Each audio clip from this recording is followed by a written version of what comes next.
हमारी खुदावंद यीशु की अंजील मुकद्दस लूका के मुताबिक उसका 10वां बाब 38 से 42 आयत तक। एक दिन जब यीशु और उसके शागिर्द जा रहे थे तो वो एक गांव में दाखिल हुए और मार्था नामी एक औरत ने यीशु को अपने घर में उतारा और मरियम नामी उसकी एक बहन थी और वो भी खुदावन के पाँव के पास बैठकर उसका कलाम सुनती थी।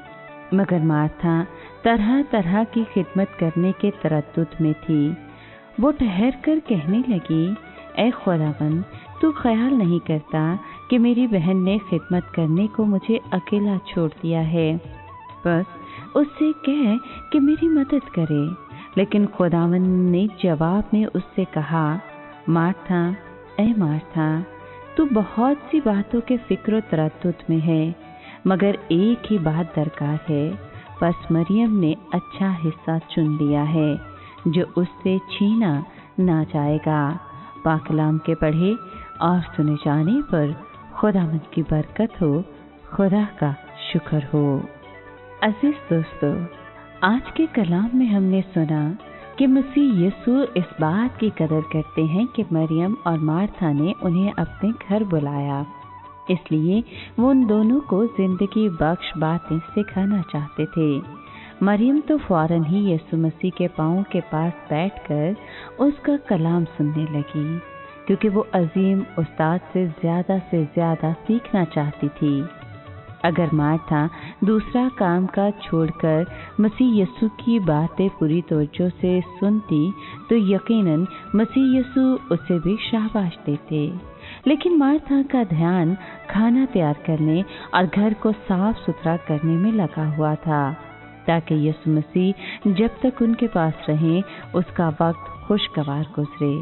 लेकिन जब मार्था ने देखा कि मरियम उनकी कोई मदद नहीं कर रही तो वो मरियम पर बिगड़ गई और यीशु मसीह से शिकायत की। मसीह यीशु जानता था कि मार्था ज़रूरत से ज़्यादा काम करने की कोशिश कर रही थी, इसलिए उन्होंने बड़े प्यार से कहा, मार्था, मार्था, तू बहुत सी चीज़ों के फिक्र तरद्दुद में है।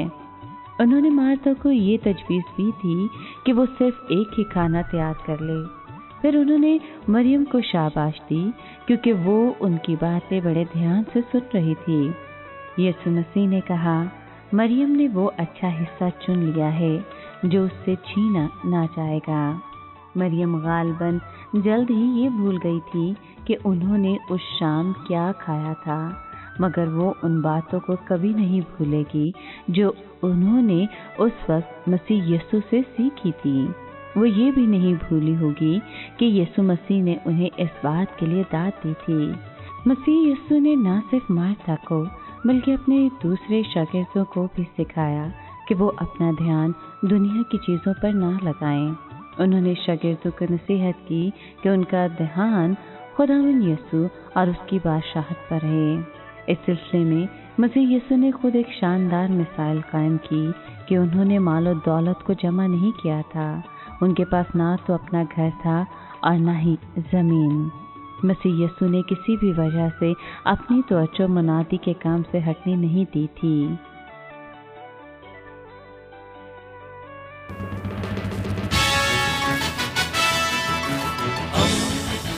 दोस्ती का